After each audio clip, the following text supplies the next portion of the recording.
Hello and welcome to Instant Nerd. In today's video, I'm going to teach you how to fix high CPU usage in the finals.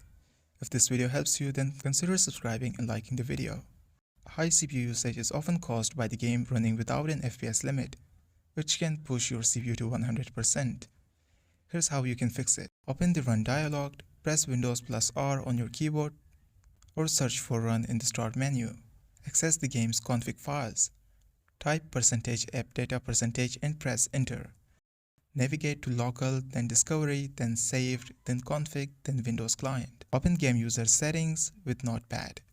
Look for the line related to frame rate limit. Match the FPS limit to your monitor's refresh rate. Mine is 144 Hz, so set it to 144, and so on. Save the file and close it. Now test the game. Launch the game to see if the CPU usage has dropped. Limiting FPS should prevent your CPU from maxing out and provide a smoother gameplay. This was for today's tutorial. If this video was helpful, then don't forget to subscribe and like this video.